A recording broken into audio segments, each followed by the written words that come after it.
This next game is taken from the tournament which was played more than 100 years ago, 125 years.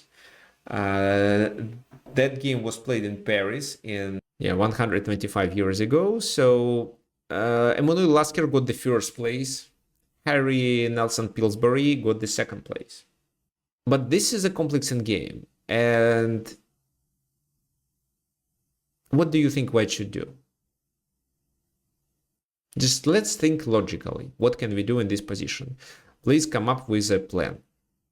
I'm not saying that defeat your opponent right away in a few moves. It's not a tactical puzzle. Just think about, think of what you can do to get your position better or to create some potential problems for your opponent.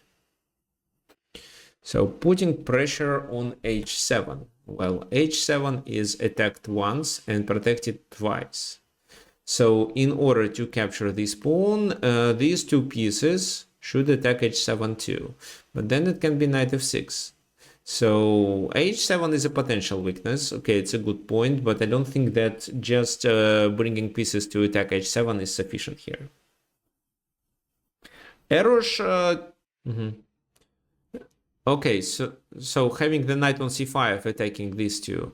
Well, I would say yes, but how do you do it? If you do a4, doesn't he play b6 to stop your activity? And then what? How do you improve your knight then? So Erosh has a better suggestion. He wants to bring the knight to e5. And here I must agree that the knight on e5 is a really well-placed knight. Everyone would agree, right? But how to get to e5? How many tempi does it require?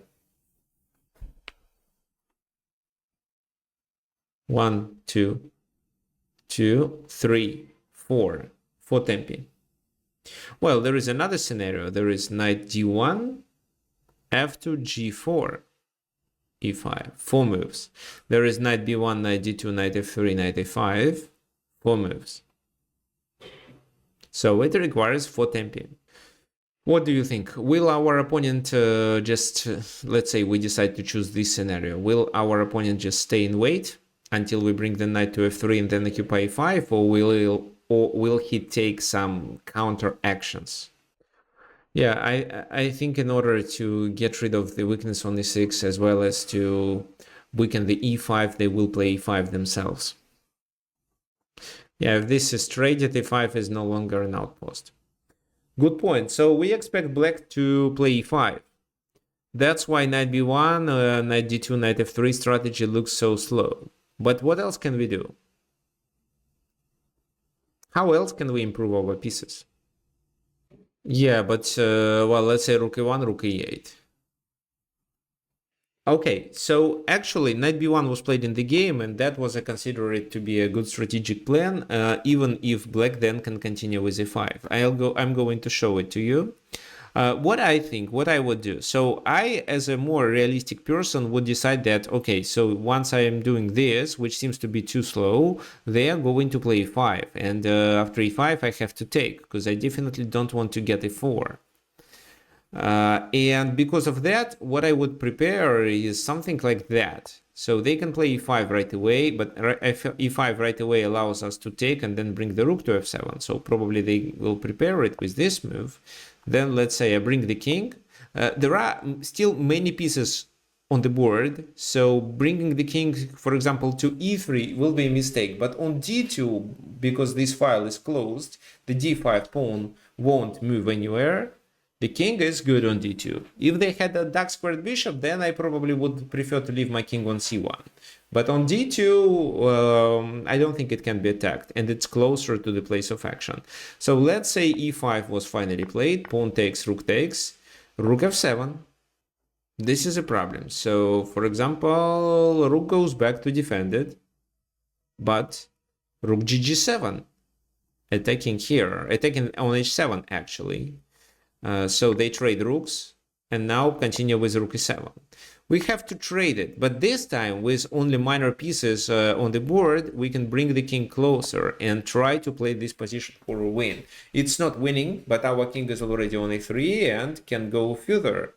And we also have a pawn majority on that side, which can be easily converted to a passed pawn, and potentially distracts one of the enemy pieces. The other strategy in this position was to try to stop e5 with rook g5 move first. Then if they go that way, you can continue with this move. And this is a nice idea. So I use this rook because my other rook stops knight coming to f6. And if now they do e5, then pawn takes and the pawn is poisoned due to rook h7 mate. So they have to play h6. And what do you think I can do in this position to not lose this pawn on e5? That's right, driving the rook away. While driving the rook away allows me to have enough number of defenders. And if they take now, then just bishop e8. And the h5 rook is protected with the same bishop. But they definitely, after rook g5, they definitely won't play rook e8 or e5. They probably continue with something like that. Then rook h5 looks good. The knight has to move, and then h7 is vulnerable. So this looks like a plan. Where the knight goes, definitely not there. I think this is the move, but this allows us to play g4 or take on f5 and then take advantage of a better pawn structure. Because even if we just take, they take, look at the bishop and the pawns. They all are light, and e5 finally can be occupied. So this is also a favorable position for white.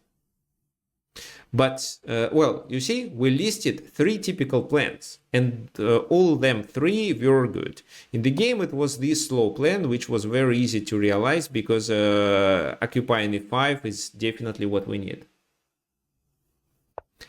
Rook a8, knight d2, finally e5 was played. So just one move and the knight comes to f3 and then to e5, and there is no e5 because of that. With the knight already on f3, there is no e5. That's why black plays e5 instantly. Pawn takes, rook takes. Well, rook f7 leads to rook back. That's why knight f3, rook e3, and how to continue in this position.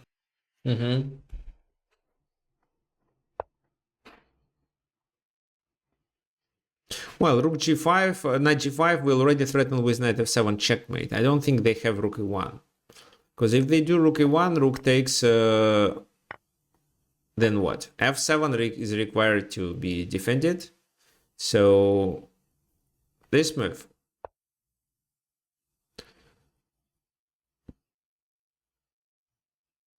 Well, I actually don't know how to continue, but it already looks suspicious. Maybe just rook f3.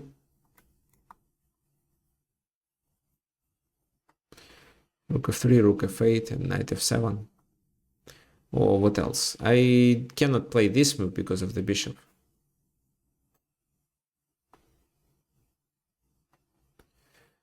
I can do this thing. Because I not only exchange 2 minor pieces for a rook and pawn, but I can get the second pawn. So a6.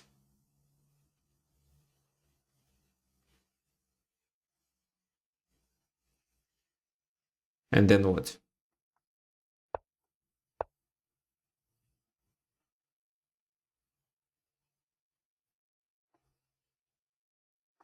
Yeah, maybe not winning, but there is invasion and I'm likely to win the pawn on b7. Because even if knight f6, check, king g6, rook here, and this is hanging. So that's why, well, there is this scenario, knight f6, knight d6. Knight b5 here. Okay, so not clear. Yeah, the idea of rook f3 still exists. Rook f3 with knight h7, and then there, after all trades, there is a check on f7. Okay, this is a possible move too. Fine. So let's go back. Knight g5, and they traded on g3. H takes g3. So the pawns are doubled. And now it's difficult to convert it to a passed pawn. But this is hanging, so that's why h6. Knight f7 check, king g7, and knight d6. Attacking here and there. Well, rook b8 is a blunder. Then rook f7, winning the bishop. Oh, actually, checkmating on h7 is better. So rook e7 was played, but rook e7 allows us to take the pawn on b7. We are up a pawn, but the problem is that these two are doubled.